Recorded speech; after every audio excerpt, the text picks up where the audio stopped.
Good morning, Nathan. How are you doing? Good. Nice to see you. Nice to see you too. It's super early for you, but you're an early bird, aren't you?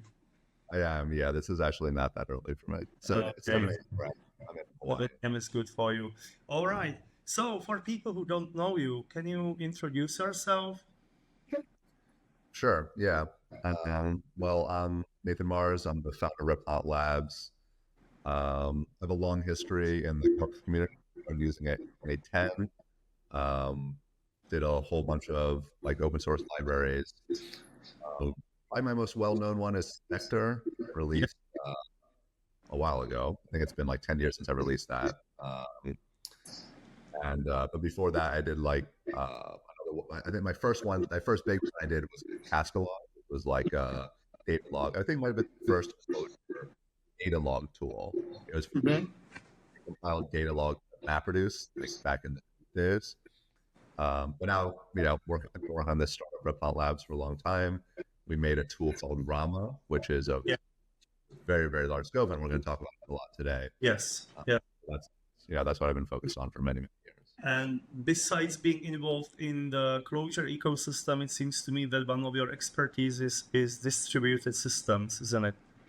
Yes, yes. Outside the community, um, I did an open source project called Apache Storm, or it was Storm, and then I donated to Apache later. And that was a very, very large project. It was the first scalable stream processing system that provided strong guarantees that your data would actually be processed. That became a very, very large. Yes, yes. It's one of the libraries that almost every developer of any larger application probably knows. Um, Great. So today we will be speaking about Rama, which one would describe as a framework where you can build, let's say, not only but distributed web applications that can scale potentially to a massive scale, like hundreds of millions of users. Um, Yeah, but that's and actually not. I actually would say Rama is scalable, but that's actually not even the main reason to use it. That's obviously really, really nice. But Rama is a platform for building backends. Basically, Rama makes both computation and storage composable, which unlocks a lot of productivity. And basically, it's build backends with much less complexity and also much less infrastructure because it's able to. It's so flexible because of composability. Yes, yes. From what I have seen, how Rama works, um, so somewhere I have read that Rama can potentially give you like 100 times productivity, Yeah. and Well, that's on a that's massively distributed systems, this seems perfectly plausible correct. because it's all in one platform, so you get everything. You don't have to glue different things together Yeah, and yeah, resolve exceptional states and so on. And yeah. so there are already companies and individuals who are using Rama to build apps. What's their experience, motivation, and how do they like Rama so far? Yeah, yeah. Well, first of all, I actually don't like describing it as an all-in-one platform. Um, a lot of people misunderstand Rama because it is so capable. You can build your entire application just with Rama, but it's very much not all in one. You can very much use it along with your existing tools, which is very important if you're introducing it at a company that has a legacy stack where you need to be able to interoperate. So all that stuff is very smooth. It's not an all-in-one platform in that sense. And then the 100x number, that's actually just an empirical number because we actually essentially rebuilt Twitter consumer product. We did it by building Mastodon, which is basically the same thing as the Twitter consumer product. Yep. And our implementation was scalable. Performance and scalability was as good as Twitter or better. And it was literally 100x code than Twitter wrote to build the equivalent. And the reason for that is because Twitter had to build all these specialized databases for very particular parts of the application. Because they weren't working with composable abstraction. Yes. And it's unbelievably expensive every time you build a specialized data store that's scalable and a specialized computation system that's scalable. And you're like essentially repeating like application implementation and process management and distribution over and over and over. So that's where that huge line of code improvement came from. In terms of people who are, currently using it in production, we published a bunch of case studies already, and it's been pretty amazing to see what Rama has enabled. I think probably the most interesting one is there's a company in Switzerland called G plus D, etc. They're a larger company. Actually, I'm not sure how. I think they're 1,000, 2,000 employees, something like that. But they use Rama to completely rebuild one of their products, which is called Forward Publishing.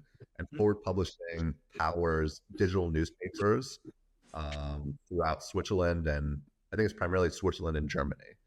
I think it powers, I'm not sure the exact percentage, but I know it powers newspapers that are read by millions of people every day. So it's pretty widely used product. And so before Rama, they had a kind of a very, I guess, typical kind of implementation where essentially they have to, they're built on top of a content management system, which is something editors would use to put stories and layouts and what other stories they want to show as recommendations for a story, and then they set the layout of what they want on every page, and then they would generate what's the exact content that goes on every page.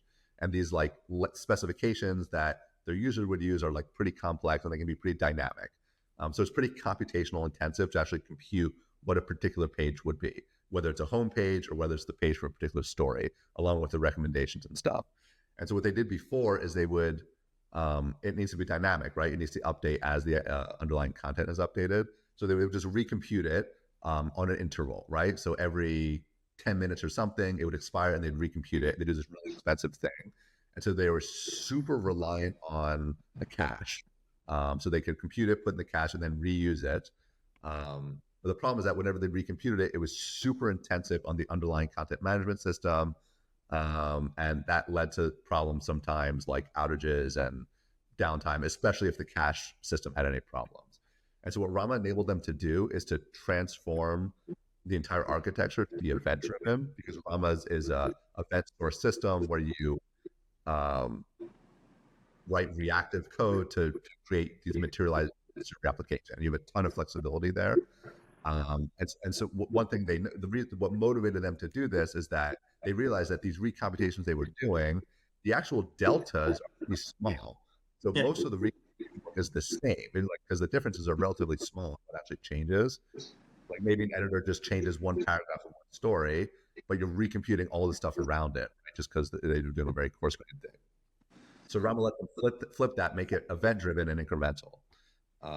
And so what that ended up doing for them, besides greatly reducing the infrastructure they had, because they were able to do all this with Rama, they completely eliminated all the load on the underlying content management system, which allowed them to remove all the custom engineering they had to even get that to work. They were built on a content management system called Living Docs. And so what this enabled them to do, it enabled their product to not be tied to Living Docs anymore, but actually it could now work very easily with any content management system, because it didn't require any special engineering, or the actual adapter part would be very, very straightforward, because there isn't this very performance intensive thing. So Rama, besides greatly improving the performance of their application, I think they had multiple metrics that were improved by 100x, just performance wise. It also expanded the the market, because now they can work with any content management system, because they're no longer restricted. And that's what happens. That's the kind of thing that happens when you build things correctly, where you're not dealing with impedance mismatches and forcing yourself to work with these fixed base models that when you have true flexibility and you don't have impedance mismatches, you can store data the way you want it and structure it the way you want it. Things like that open up, and I thought that was really cool and really compelling. Let me interrupt you here. So for people who don't know Rama, the difference is in the content management system, the data are stored in most often some SQL database, and you need a massive caching because the data are in third normal form. So you need to write plenty of selects that might be complex. These are slow, so you have to do caching, right? In Rama, the data go to depot. And then when you have a small delta, you have topologies that say, okay, this delta affects only those, let's say, concerns which might be pages or components, and the Correct. data needed to show certain page or component are in some P state. So you So can in that, route changes yeah, only to places that are affected, and nothing yeah. else So changes. So you don't even need any caching in that such a system. correct. That's exactly right. Yeah. So in their case, they don't control the management system, so that's still storing stuff however it stores it. But instead of interacting with the content management system by doing these like big recomputes, they instead consume a stream of diffs from the content management system, which goes into a Rama depot. A depot is basically just a log. And then they consume that log from something called in Rama. You code these things called topologies, which is Yep. just it's essentially just reactive computation that's just written in Clojure. It's also, just it's inherently distributed. The abstraction is distributed. It's essentially arbitrary Clojure code, and then you materialize these things called PStates, which means partition state, and this is essentially This replaces what you would in a database for. A Yes. PState is like a database, except unlike a database which has a fixed data model, a P-state is defined in data structures. You can have essentially any data model, and that's Yes. how Rust eliminates impedance mismatches and gives you just huge flexibility, which is something that had a profound effect on. Yes. Yes. And I can imagine that in Rama you might not need any caching in apps overall, like no caching needed. Basically, every time you would think, okay, do I need caching? You would define a new P state, or you would enrich some existing P state to have the Yes. data directly. Now, Well, uh, and sometimes you do want a cache because you want stuff to be so just like absolutely in memory. But you don't need a separate system for that. You can manage that in your same application.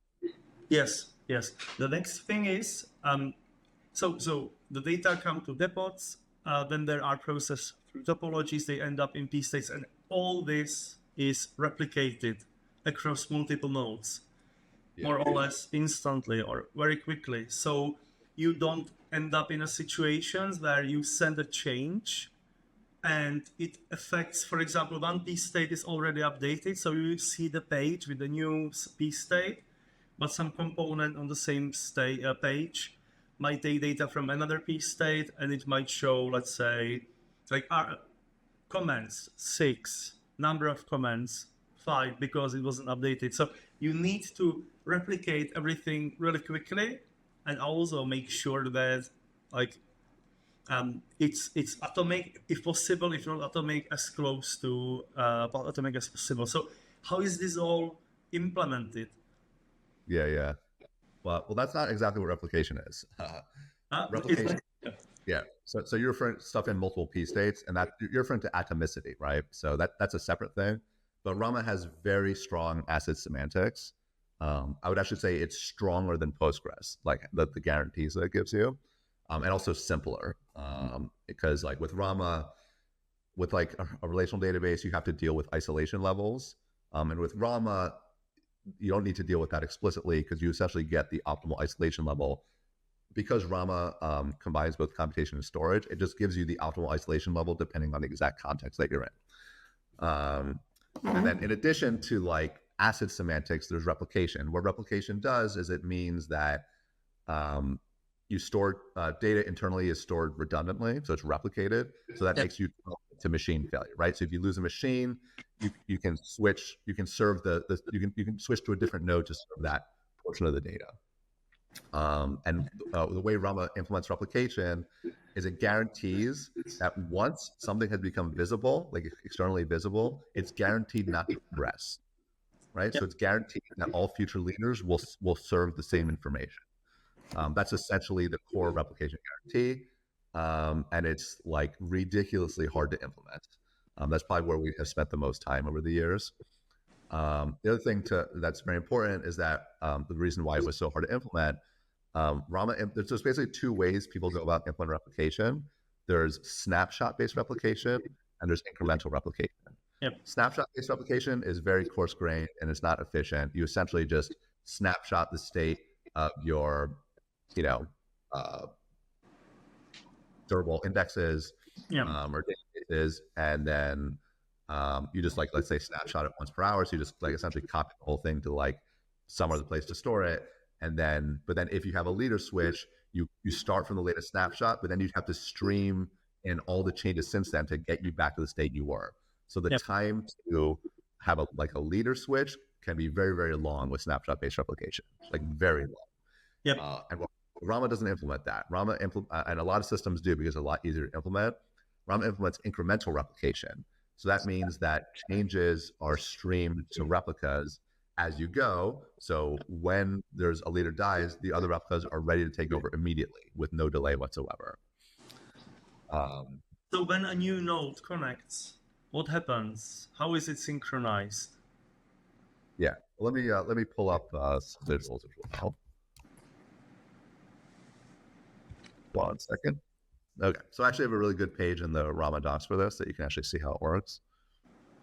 Let me see how to share my screen here.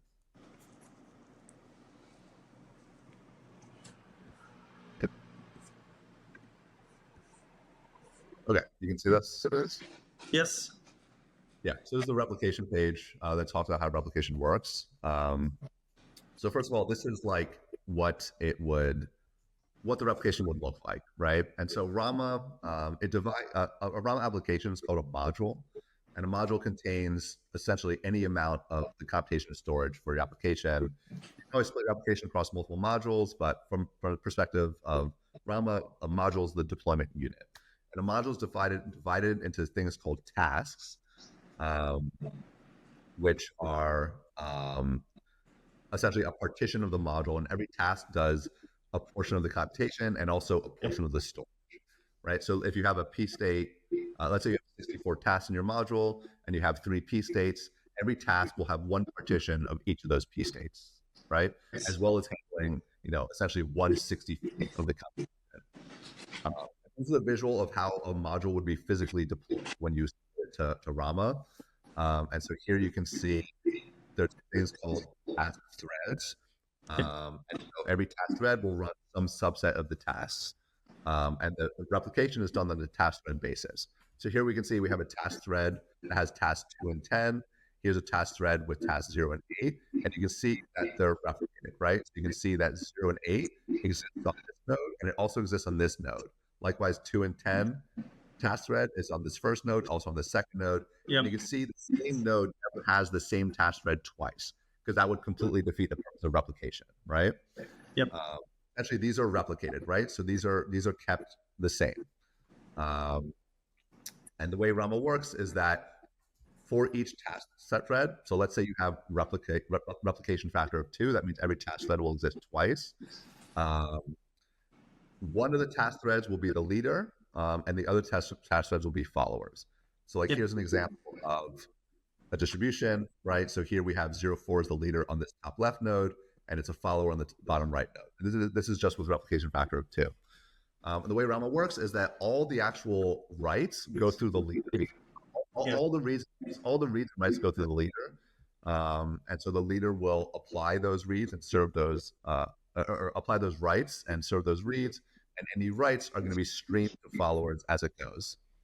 And then, so it's because leaders are handling all the reads and writes, it's very important that the leaders be evenly distributed across the workers that you're deployed to. Because, if you had a distribution like this, where you had like all the leaders on 2 nodes and all the followers on the other 2 nodes, that means you only have half the cluster serving reads, which is really inefficient.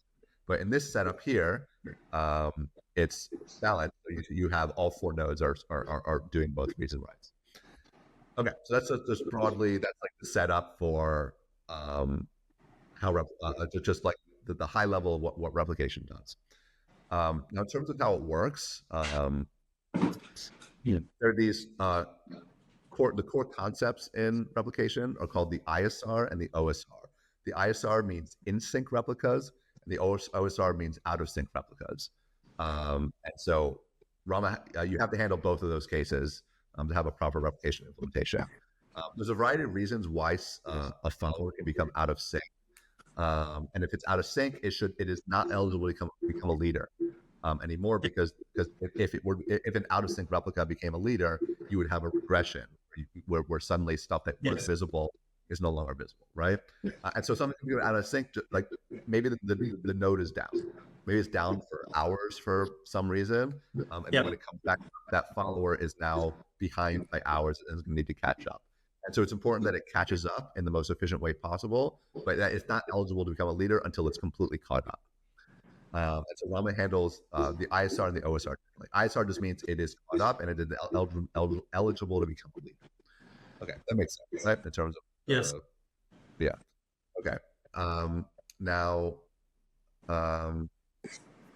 so there's a picture of this. Okay. Actually, let me just make a visual here. Yeah. So in terms of how replication works, it all is, it's all based on this concept of what we call a rep log, which means replication log. Essentially, any change that happens on a task, which could be like a write to a PState, could be an append to a depot. It'd also be like internal updates, like updates to progress, where we like keep track. We keep track of like how far has a topology like processed along the depot. So those are called rep log entries, and they first get appended to this internal log called the rep log, right? And so here we might have like, write to PState P, and then here let's say we have append to depot, depot, let's say, right? And then you just keep having, I won't fill them all in, but you just keep having right entries, right? And they get appended like this, and they have an offset, right? So let's say this is offset 0, 1, 2, 3, 4. And so the way it works is that you append to the rep log, and then let's say this is the leader, right? And let's say this is the follower, right? Let's just label this A, B, C, right? And so let's say this is the state of the leader, right? And this is the state of the follower. They're completely in sync, right? Yep. And say these three writes happen on the leader due to just whatever your code is doing, in quick succession, right? So now this follower is not in sync with the leader, right? Yes. Right. But the key thing is that these are not applied yet, right? So you do the write, they get written to the rep log, but they have not been applied yet. So actually the PState P or D are still in sync, right? So they're still in sync here, right? Because we haven't actually applied these. Like maybe A and B are writing to PState P and C is appended to depot D, but they haven't been applied yet. They've just been written to the rep log, right? Can I have a quick question? Yeah. Even changes to topologies are events like this or not? Well, topologies themselves is computation, right? But they initiate changes to PStates or depots, right? Yes. So like, if you do a write in your topology, let me just show like here's like we have a open source repository called Rama Demo Gallery with a lot of example code of using Rama. But like here would be like an example. So like here is a batch topology, and right here it's doing a transform on a PState called outgoing transfers. And so what this PState write is going to do is it's going to create a rep log entry, which is going to go through this process that I'm showing here, right? And you could have any amount of transforms happening in topologies, as well as depot. Yeah. So if we go back to this visual, we had these appends happening, right? But we haven't applied them yet, right? So the PStates the PStates and depots are exactly the same, right? And so the way replication works is that first we forward entries to replicas that are in the ISR. And so this is going to forward A, B, and C to the replica that goes over the network, and then the replica will append it. And the replica will then respond and say, I now have these entries. And the leader keeps track of which replicas have which entries. Once all replicas in the ISR have all the entries, then we're good, and the leader can apply these entries, right? Because we're guaranteed if there's a leader switch, any other member of the ISR has the entries, and they will make sure they're fully applied before they start serving reads or doing writes. Yep. That makes sense, right? Yes. That's broadly how replication works, right? Append, forward, you get acknowledgement of the forward, and then you apply. Yes.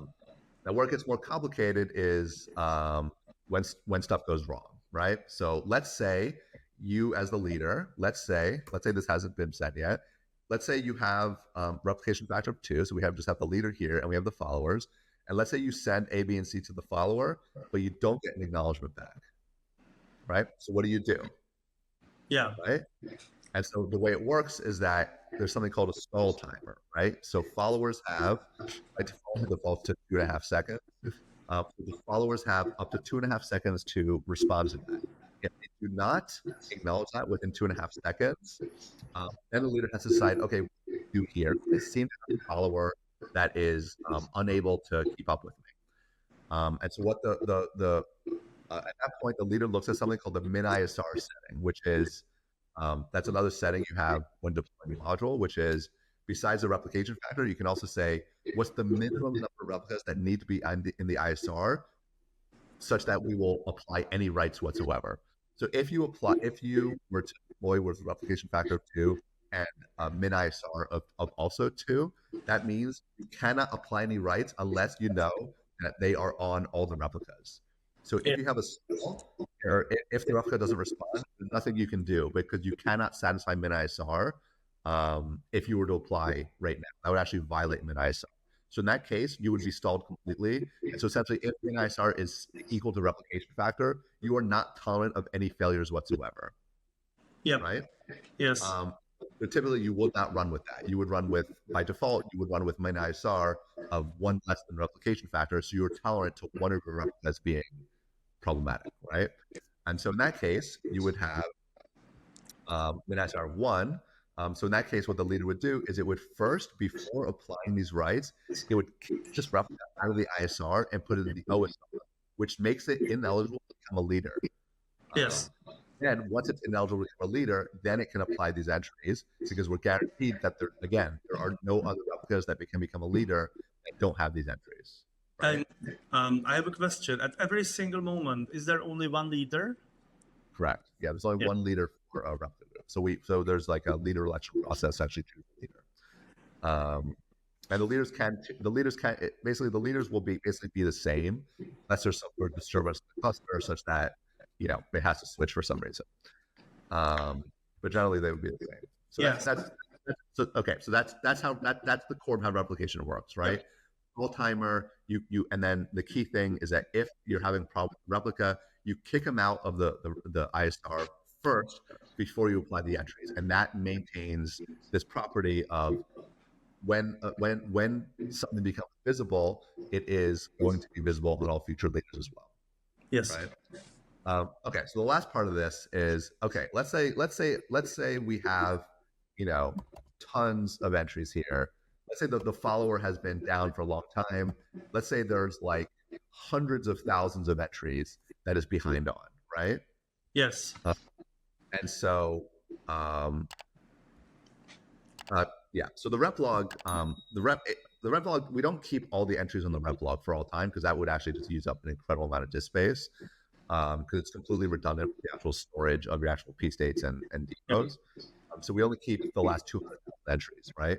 So when the follower comes back up, if let's say it has these entries, right? Let's say the leader has already, or let's say the leader's like this. Right? Let's say the leader still has the entries the follower has. So that means the follower can catch up by just getting the entries that it doesn't have from the leader and applying them until it fully catches up, right? Yes. That's called near horizon catch up. But let's say it's further behind than that, such that the leader doesn't have the entry, right? So now the leader is missing some entries that this follower does. Right? So this follower cannot catch up by the rep log, period. And so what it does in this case, it does something called far horizon catch up, where it basically discards all of its state that it has for its rep log as well as its objects. And what it does is it transfers the actual underlying files of all the PStates and decodes it has from the leader, and then it just keeps on doing that, keeps on syncing until it's gotten within range of the rep log, in which case it switches to rep log based catch up until it is caught up, and then the leader can put it back in the ISR. Yes, and so it takes all depots, all topologies, all PStates. Does it get all the data, let's say, from zero, or is there if you already have half of the entries in depots, only the other half, for example? Well, so it'll start from scratch. It'll just to be Right. like totally sure.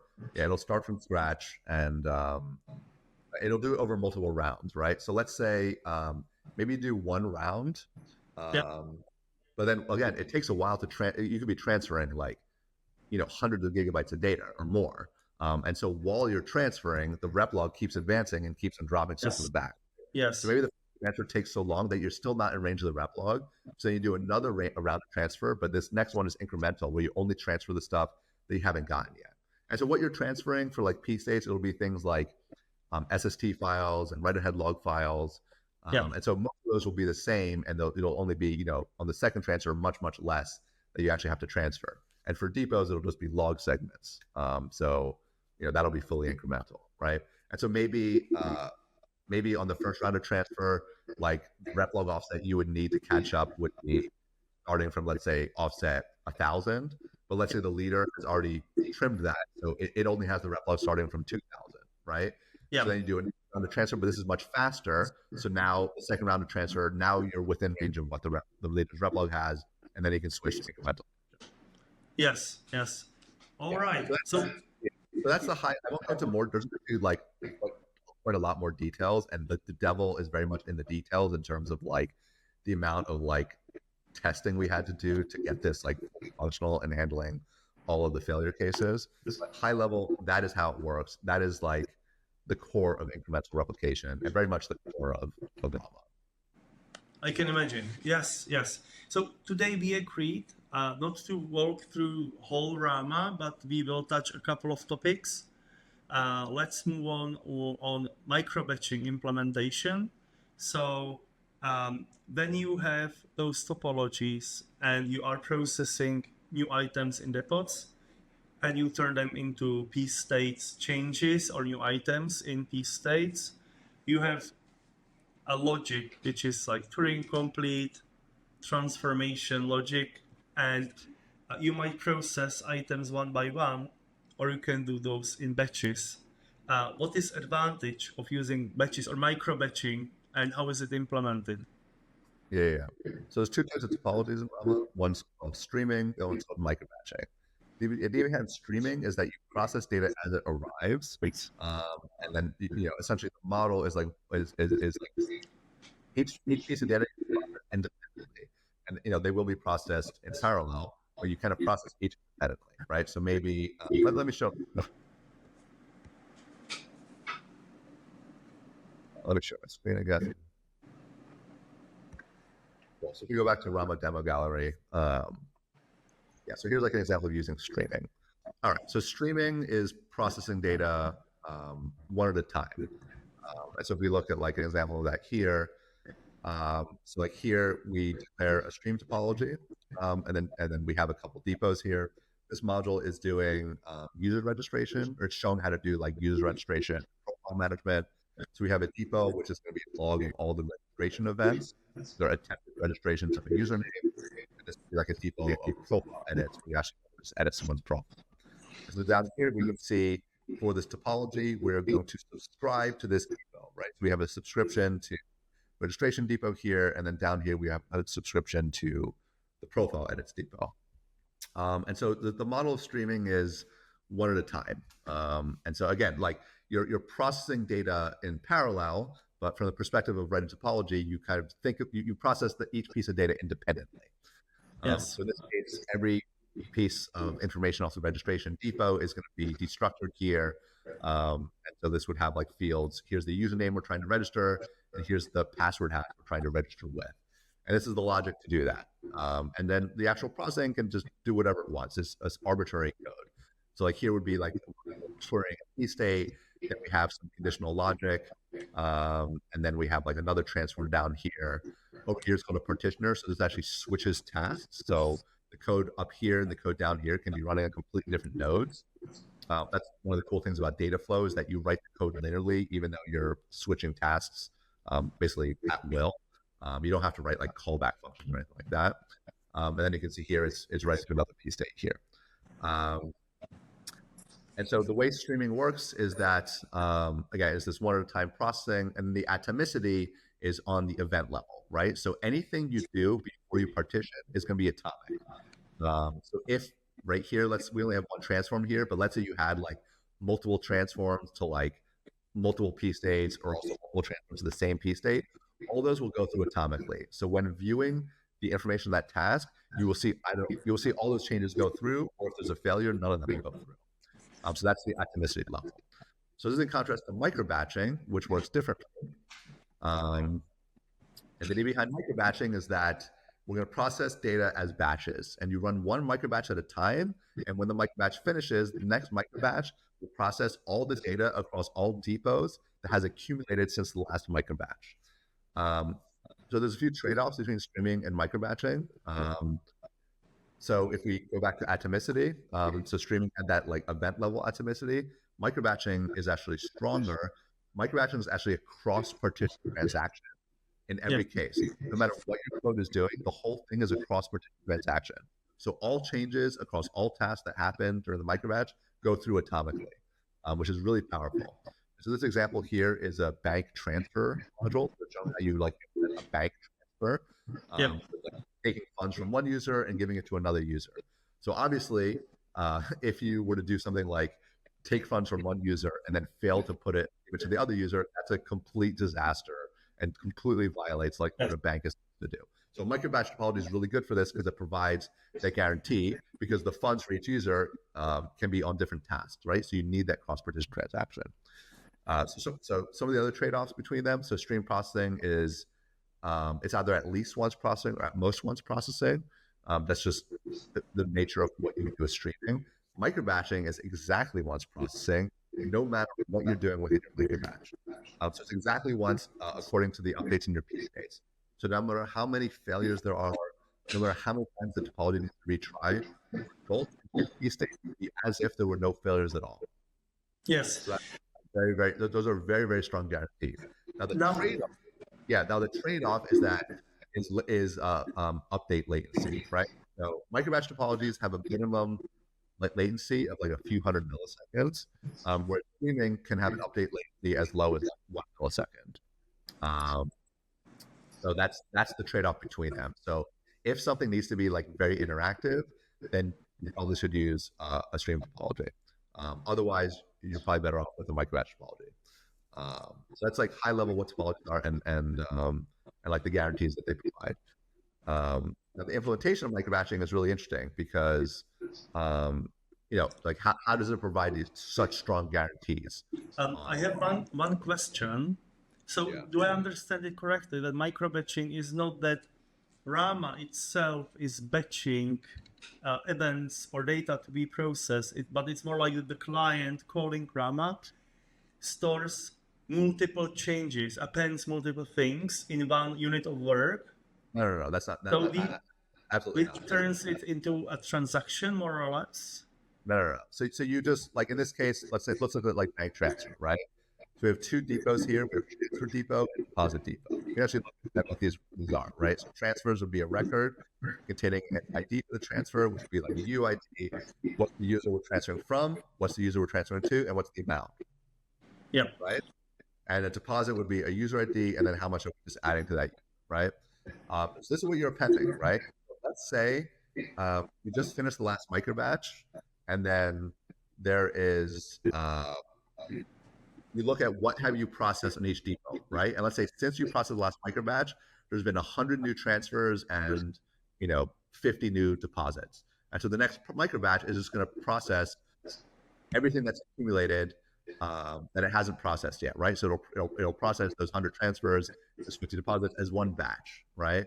And so when you look at the code, like here we are subscribed to the transfer depot. So this object represents all the data across all partitions that we're processing for that depot.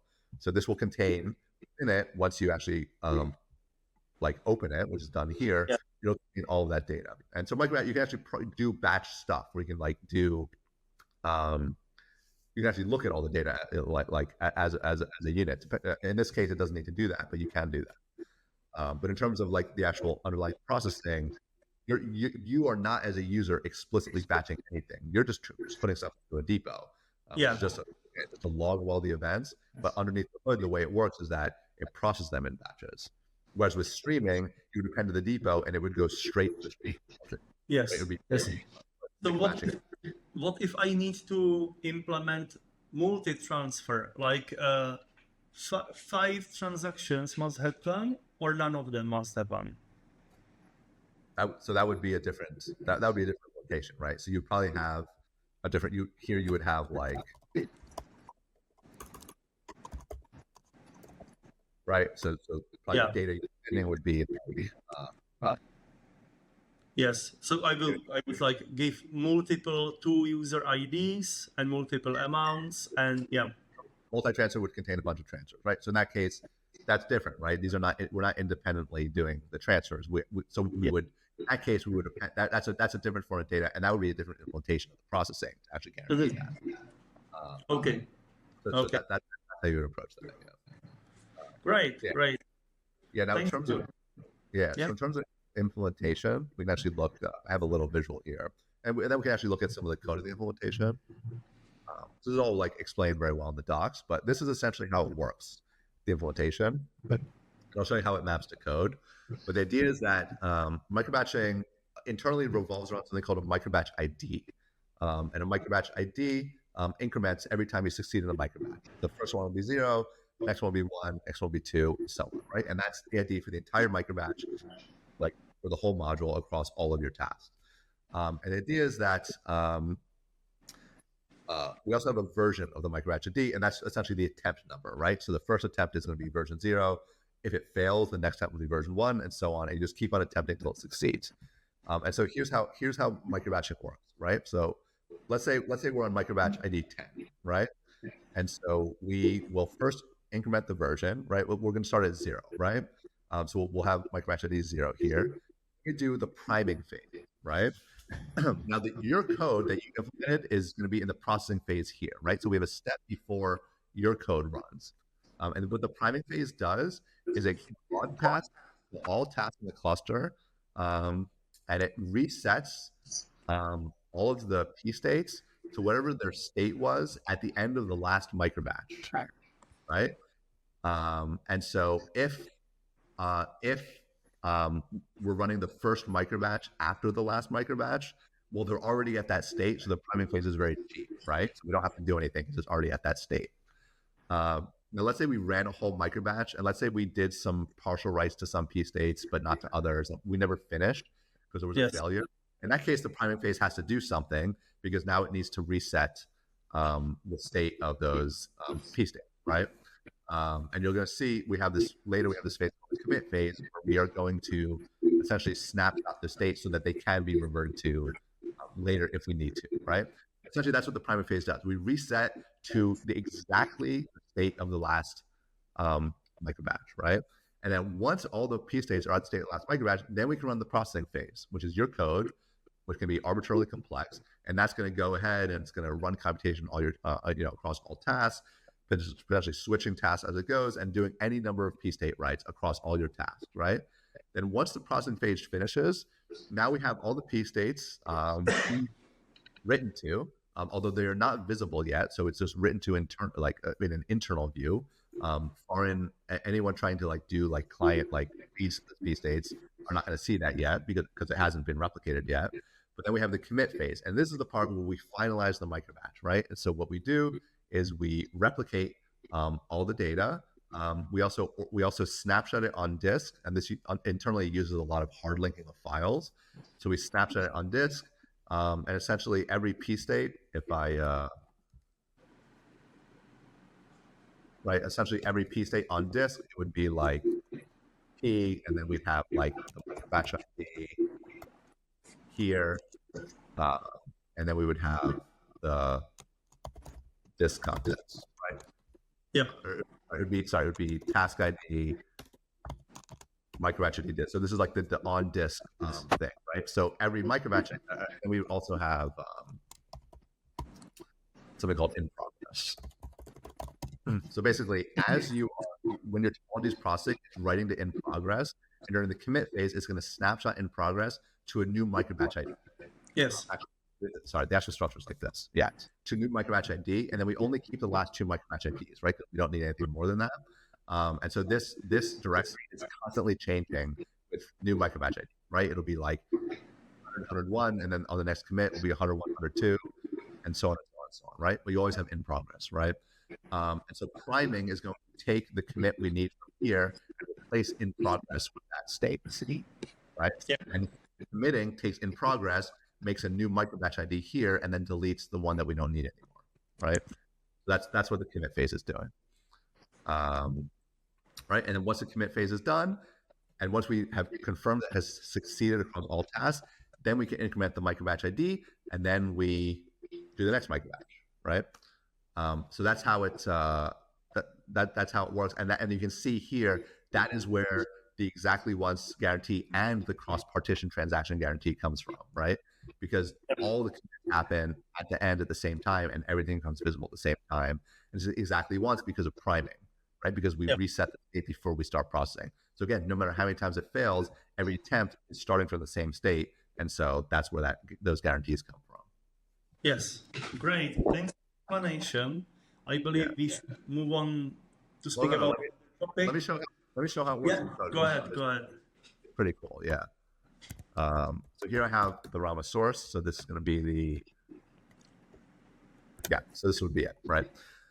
So this is the high level implementation, right? And so structurally, internally, the way it works is that, let's say you have 64 tasks in your module. And so on task zero is going to coordinate the actual entire computation and actually initiate all of these things. And so there's something running on task zero called the microbatch runner. Again, it's only runs on task zero. And this is going to do all of that stuff that is going to initiate all the stuff I just said. Priming phase, processing phase, as well as, incrementing the microbatch version and the microbatch ID. I mean, it's really cool how it works. So like, I was showing some data flow code before, and the data flow is the public API to Rama. Like you actually code your Clojure modules using data flow. But data flow it's actually more than that. It's actually like it's actually a fully general purpose language, and we actually use it to implement large portions of Rama, including what I'm about to show you here, which is the microbatch runner. And what's cool about data flow, essentially, just like I'm not going to explain data flow completely here because that'll take us like the next hour. It's like such a deep topic. Yeah. But essentially, data flow. Data flow is a generalization of the concept of a function, right? Whereas a function works where you call a function with some arguments and then it returns. The last thing it does is it returns something, and it returns something synchronously, right? So you call a function, you get a return, all of that's synchronous, right? Data flow has a generalization of a function called a fragment. And a fragment, a function is a special case of a fragment. A fragment works by emitting information, and a function is just a fragment that emits one time, and the very last thing it does is emit. But a fragment can do more than that. It can emit multiple times, it can emit 0 times, or it can emit asynchronously. And what I'm about to show you is taking advantage of that, because asynchronous emits lets you do really cool stuff, as you're about to see. So here's the microbatching implementation. And let me just show, So like here would be that first part, right? So here we say initialize next attempt, and this is going to increment that version internally. So it's using a PState internally to store the microbatch ID and version. And then that actual write to the PState is asynchronous, right? Because it has to replicate, it has to go through that whole process I explained where it makes a replug entry, has to go to followers, we have to receive receipt from the follower that has the version before we can actually apply it, and then we're done. And then we have incremented that version, right? And so this, right, we call initialize next attempt. This is the input, which is just the overall, just an object representing the microbatcher. And this is the emit when it succeeds, right? So this is saying, this is called an output stream. And so this is going to emit these variables when it succeeds. And if it fails, it's going to emit to a different stream, right, with the error, right? In the case it succeeds, we're just going to go through here, and then the data would flow down here, whereas this is what we do in the fail case, right? So here we're doing this highly asynchronous thing that's actually doing distributed work because we have to replicate to other nodes, but there's no callback functions, right? You just read linearly, right? We're doing this stuff, we do this, and then suddenly we're doing here, but actually a whole bunch of asynchronous stuff happened, right? Okay, so then if we go down here, then we run the processing phase, right? And you can see here, this fragment here is going to do both priming as well as the actual processing execution, right? So this, like according to our diagram, is going to do this part as well as this part, right? But again, same thing. We give it our attempts. This is the microRetchity inversion. And then if it fails, it'll emit to this stream, right? Which is failures are here. If it succeeds, it'll go to this stream. And then that would just be continuing down here, right? Which eventually gets to the commit phase down here. Yeah. If we actually look at the processing phase, this is just a fragment defined here, right? So this would be like a function definition, but we're actually defining a fragment, right? It takes input, right? Exactly what we pass to it. And you can see here that it runs the priming phase. So this is a part that actually broadcasts to all the tasks or what to like the actual priming. And then when that succeeds, then we're going to run the processing phase, right? And so this is what's really cool about Dataflow is we're able to do like distributed computation that's highly asynchronous, but there's no callback functions anywhere, right? There's no callback hell that you have. Yes.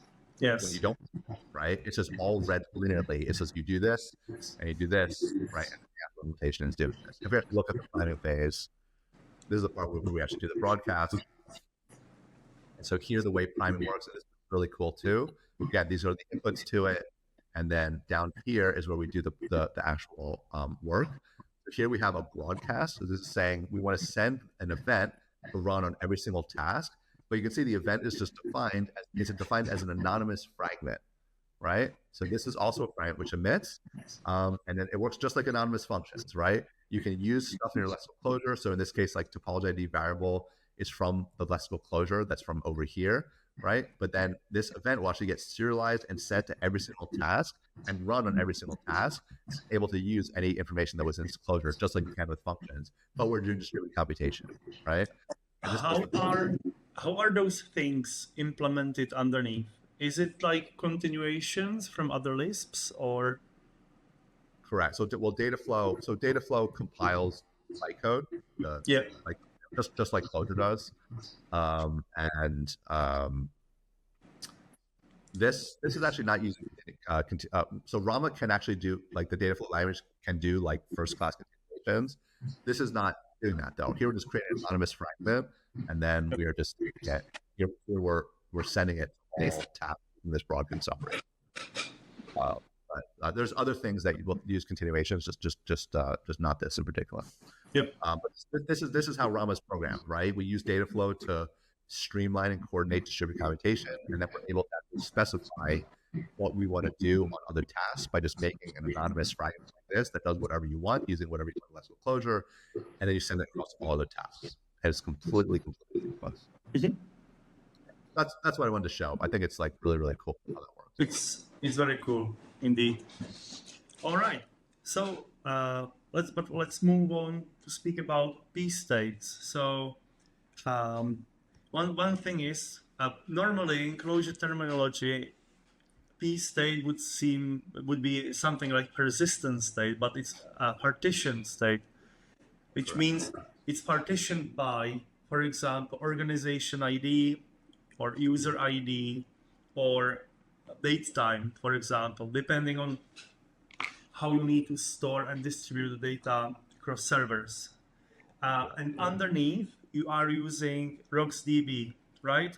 So first thing you had to do was distribute partition by, but also you had to implement all basic data structures, scalars, sets, maps, set, and so why did you choose RocksDB? How hard was implementing all this? Well, let me share my screen again. Maybe I should just keep my screen shared. Let me see.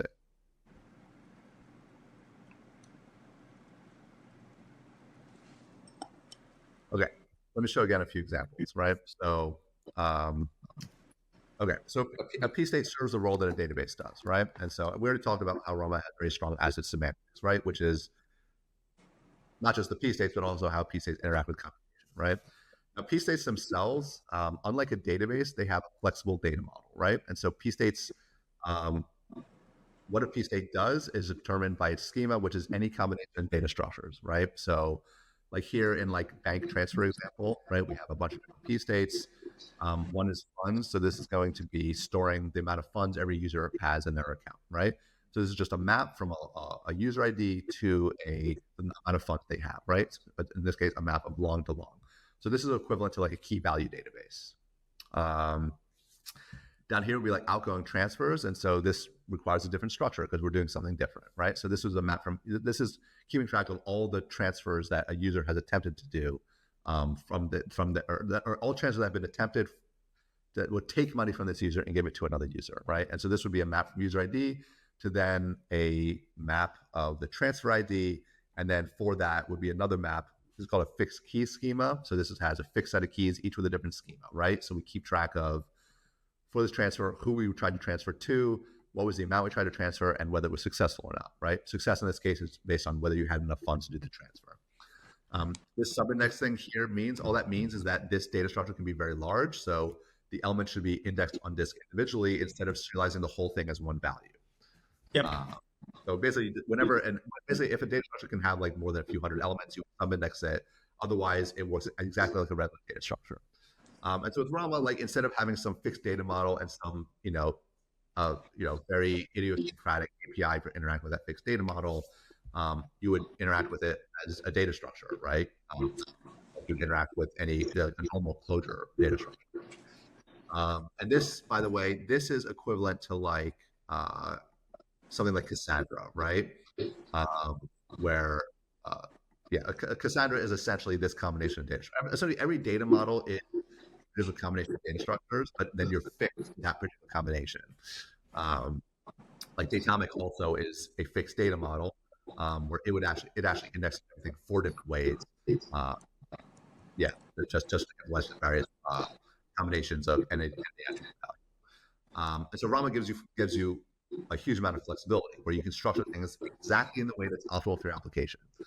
And there's no impedance mismatches because you store your domain data directly. And this is one of the areas in which Rama just massively reduces complexity because you never have to deal with a mismatch between your data layer and then your actually application domain. And on top of that, these are partitioned, right? That's where the P comes from, a PState. And the partitioning is controlled by your topology based on how you write to it, right? And so, like these PStates would use a simple partitioning scheme where you would partition by the user ID, right? And so you probably do hash partitioning. The same user would always go to the same task, but the properties of hash functions that you still equally distribute all users across the task, right? And there's Rama gives you complete control over partition, and that's there's very interesting things you can do with. You don't always want to hash by the top level key. There are other strategies. If you actually look at our scale massive implementation, it uses a variety of interesting partitioning strategies, which are essential to getting like really, really good performance, right? But that's essentially what these states are, right? You have full control over how to partition. So what do you write? Like where do you write data, as well as the actual schema of how the data is structured on every task, which would be this data structure that you do. That makes sense, right? All right. So when by the way, what happens when I call declare PState? Is this also an event that goes to reproc and is distributed? No. The declare PStates. These are at the top level of your, right? So I can't define PStates programmatically on the run when the application is running. No, they have to be defined, because a PState is resource intensive. So that's the initial confusion when I was asking about replication. I thought that even changes to PState schemas defining new PState is also replicated. And the same for topologies. So also topologies cannot be created dynamically on the run. You need to compile the Yes. Correct. Yeah. Yes. So basically, like, let's say this is the current model I've deployed. To change it, I would have to create a new module, right? So basically, let's say I want to add a new PState, right? So I would just update my code, and I have another PState with some definition, and then you would do something called a module update, right? And so just you would on this UI, I want to update this module with this code, and then it will update it and transition it accordingly. That's actually, and we put a module updates a really interesting topic, and so you have a ton of flexibility in you may want to do things like change the schemas based on the piece. We have really cool features for doing states and stuff like that. But that's how it works, right? You define the module, the PStates and depots are set. If you want to change anything, you do it via module update. I include my values of both depots. Yeah. So now, in terms of how it's implemented, there's actually two ways that a PState could be physically implemented on disk. And so again, like we look at like any of these PStates, these will use RocksDB under the hood. And we have a lot of abstraction of RocksDB to essentially just turn it into data structures, right? The data structures you can use here are maps, lists, and sets, right? And so we essentially implement like closures like persistent data structure interfaces on top of RocksDB, so that you can interact with it that way. And then another type of piece that you might have would be like this. And this would be like a typical one for like if you're doing like ID generation within a module, but maybe you have a PState declaration like this, right? Where this says that the schema for the PState on every task is just a single long number, right? And this one would probably be actually like this. Maybe it's like this, right? It's a single long number, which is going to start at 0, right? And so it's partitioned, right? So that means every task is going to have a partition of this PState. Every task will have a single long number that starts at 0. And then maybe on your task, you find the against you get the current value and increment it. So next time you'd have a new number, which is unique, right? So in this case, we don't use RocksDB just for this because that would be like overkill. In this case, it will actually be on disk, like as a file, but also kept in memory. So any piece to this will just be a memory read. Any writes will be a write file on disk. Although internally, we actually batching writes to that file, depending on the topology. yeah. So this implementation is like quite simple, right? The actual, this didn't take us long to implement this type of durable indexing. Yeah. Yes. But yeah, broadly, the way it works is that we have all this abstraction over RocksDB. Actually, I can show like an example of that from Rama. But we look at like, this is like the thing that implements it. We have something called like sharded map. And you can see this is a map that it implements like Clojure's, or it implements a lot of interfaces, including Clojure's interfaces, but you can see it implements cons. It implements, all the internal methods of Clojure's persistent data structures, right? Entry at would be like one of them, assoc, without, which is how disoc is implemented, and so on. But it does it on top of RocksDB so that, this code is pretty intense. So there's no way I could like get deep into this, but that's essentially how it works, right? It's implemented data structure interfaces so you can use it. Yeah. Like you can call get, you can call reduce on these data structures, which could be huge on disk. You can use them exactly like Clojure data structures. In practice, you would interact with them with Spectre, which is like the, you've already been seeing like when I was showing this stuff. Right? Spectre, Spectre is essentially like a supercharged API for interacting with data structures, which makes it a very natural fit for PSH, which are just combinations of data structures. But if you wanted, you could like grab like a piece of this and you'd have it as an object, and then you could just call regular Clojure functions on it, like get and disoc and assoc and stuff like that.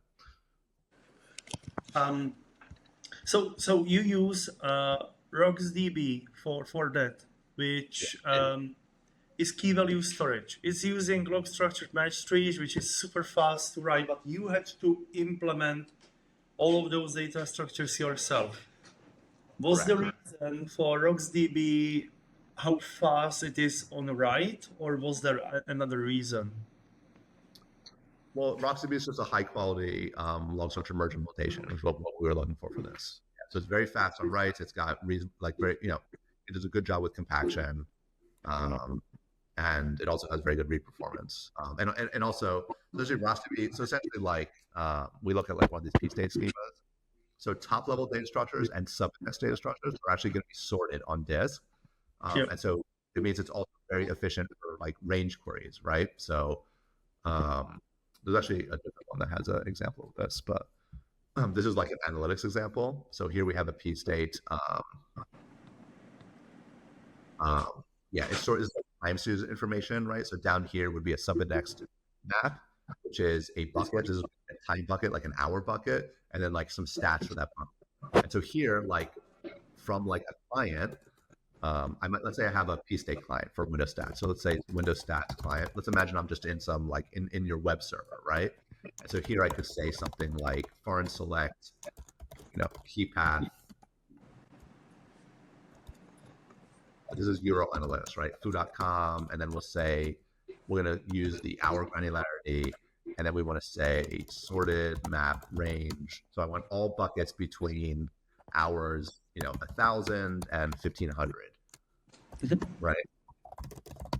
Cool. And this is going to return from this part of the PState. It's going to return a submap containing only buckets 1,000 through 1,500, right? Mm-hmm. And again, this is stored on disk, right? On disk, it's going to do RocksDB iteration, right? So it's going to seek to the first bucket, but because it's stored on disk, we do a seek and a scan. So this is actually super, super because Yes. we implement this and do a RocksDB iterator to actually materialize this sorted map, which you get back, but you would get back a sorted map to interact with as a sorted map. Are there any alternatives to RocksDB? For Rama? Yeah, no, I mean like overall. Like, have you considered any other database that would provide such a functionality?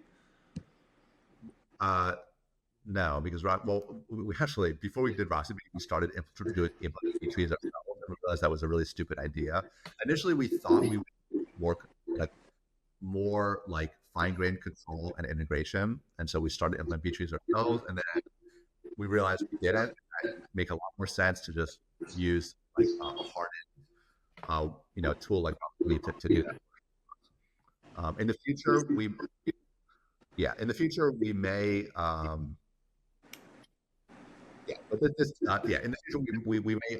use also other things. We have some plans for indexing within Rama that would give you more control on disk storage. But right now, and it works very well. It's very it has very good performance and it works well. Yes. I think that's the point of RocksDB. Another topic I would like to discuss, which I think is super cool, and I wonder why more frameworks or environments does not have, is instant migrations, where the changes, you do the migration and it's instant really because the change is done as you read the data. Correct. So let me explain how it works. And I also am baffled that this doesn't exist in like every database. Because so like if you don't have instant migrations, that means that either you need to take downtime to do the migration. So let's say you're doing something like using Postgres and you want to do an alter table where you want to add some column with some default value computed from the other columns, let's say, or maybe not computed from the other columns. Cool. So it locks the whole database, and now you're taking 5 hours of downtime, and now your app is unusable, right? So that's literally that maybe you're lucky and you could take 5 hours of downtime without affecting users. Maybe it's an app that people use from 9 to 5. But in most cases, that's absolutely unacceptable to take that. And so that means you can't do the migration, right? And so what you have to do instead is you have to manually engineer a zero downtime migration, of which people do all sorts of very complex techniques, and it's a massive engineering effort with like versioning and I forget, there's like a million terms for people that people to do this, but it's a huge engineering effort, and it's completely coordinated. You better not mess it up because you're dealing with your database, right? Yes. So it's a huge pain point, and it's baffling to me why do these tools, because the Rama's implementation instant migrations, and instant migration just means you deploy migration, it takes effect instantly, no matter what your change is, and without any downtime, right? So you have a 10 terabyte PState, you deploy the migration, boom, it's right. And it's not complicated. I don't think we did it. It doesn't feel like we did anything innovative. No, we did, because we're the only thing that has instant migrations. But like broadly, like it's super simple the way it works. The way it works is that, let me show you an example of what an instant migration looks like, right? Let's share my screen again. So we actually have an example of this in Rama demo gallery, right? So okay, so this is the module. It's storing like information about like songs and artists and albums, right? And so we have a PState called albums, which is just throwing a bunch of information there. It doesn't really matter, right? But we have like a map of artist to album name to I guess information about what songs are in that album, right? So the name of the album and then a list of songs, right? And so let's say this is the first version of our module, right? So it's called module instance A here, right? And so this is the schema we're using, right? But let's say we decide, well, we didn't actually like this schema. We didn't like sort of that says strings. We want something more structured.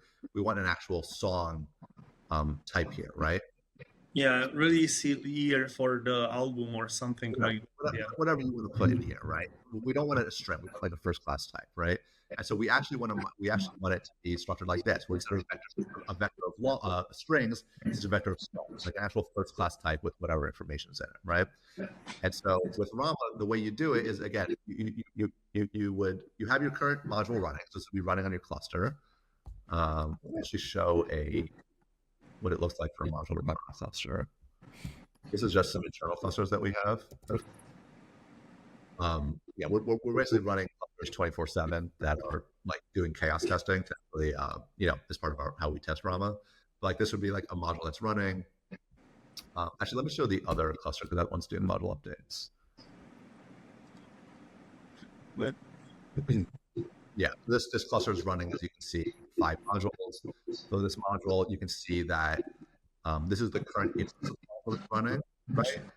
But it's been updated on this cluster. It's been updated like thousands of times, right? So these are previous instances of the module, and every module update can change whatever about the module, can add PStates, remove PStates, change PStates, perhaps migration, can add depots, and do whatever you want, right? So that's what I refer to as module update, right?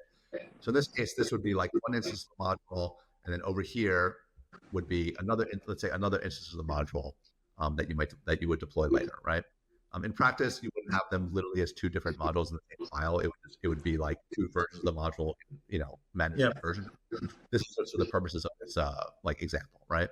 But you can see here it is changing the PState, right? So the PState goes from at this portion a vector of strings to a vector of song, right? And so the way you do it is on the new instance of the module, you create your new PState schema, and any part that changes such that it needs some sort of transformation done on it, you wrap and migrate it, right? And so this change from this key schema with a vector of strings to a vector of songs in it, you give the migration an ID. So in this case, we're going to identify as parse song data, and then you just give it a function, right? So this is just going to be a Clojure function, which knows how to take an album and migrate it to the proper structure, right? And so this is going to take the string that it has and parse it and produce the string prop and just replace it, right? So we're taking a map that has a vector of strings and turning it into a map that has a vector of songs, but it's all just done in Clojure, right? So the way it works is that you deploy this and then initially deploy it, and the stuff on disk hasn't changed, right? That's still on the old structure.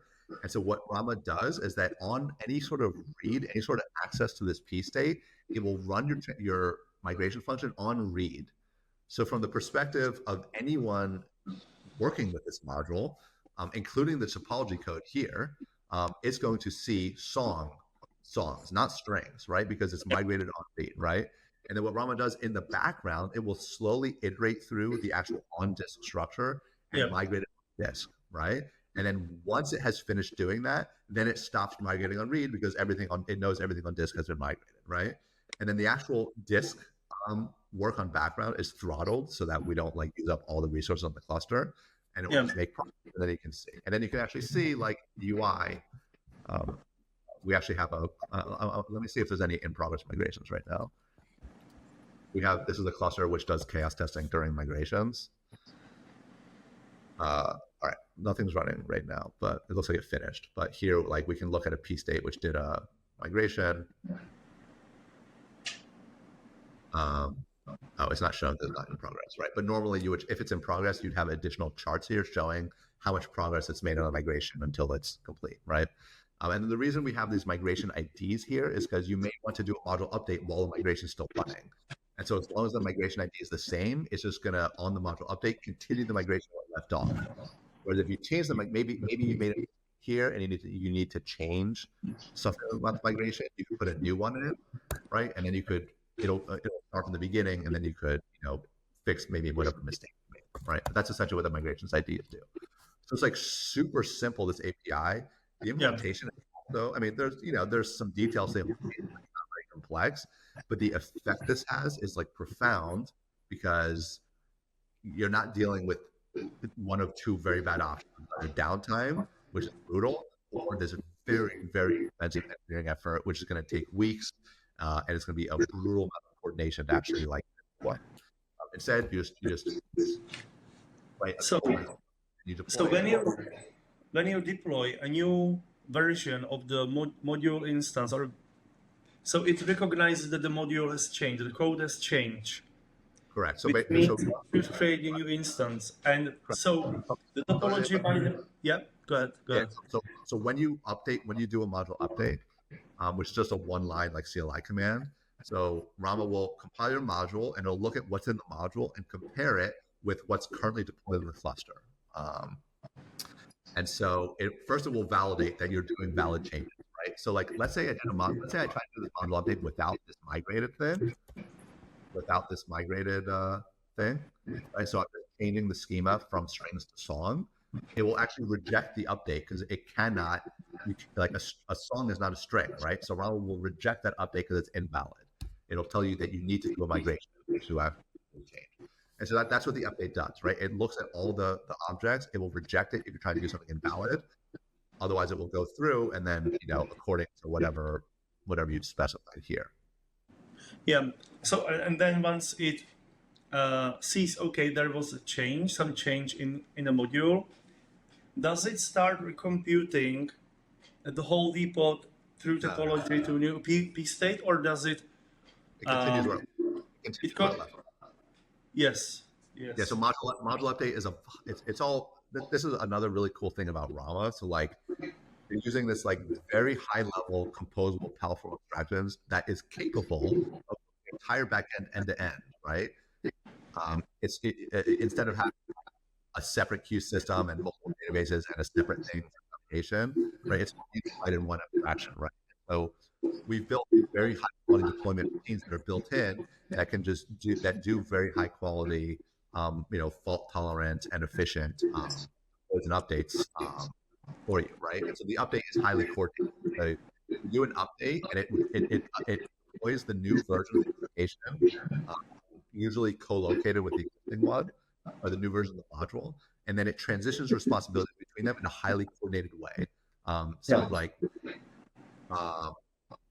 As it's transferring data between them, which is mostly going to be hard links on disk because it's going to be co-located, so that's very fast. It will stop processing briefly while it's transitioning, so that the new version, first of all, so that nothing is like, so everything's like before we go back to move on to the next instance, and then we transition read and write responsibilities, so that then we pause briefly, we transition, and the new one picks up where the last one left off. High level, that's how it works. Yeah. What happens when you need to deploy multiple changes in multiple modules at the same time, and at what point new versions of new modules become like called through API and so on? At what point they take over from the previous modules? Yeah. So see actually which on the cluster. Let's see if any module updates in progress right now. Right, we do have one in progress. So this one's updating right here, right? Mm-hmm. When it's updating, there's a bunch of states here, which is showing this is the as it's transitioning responsibility between them, right? So right now it is, I don't know how long it's going to take, but also this might be doing some chaos while it's going, so I don't know if this is going to succeed. But eventually this will go to the next state. Nearly synced means that it has, well, I'm not going to explain all the details of it, right? But basically, once it reaches a certain point, it's able to transition reads over, and then shortly after that, it can transition writes over and forth. But basically, what was your question again? So what happens if I need to update multiple modules at the same time? Yep.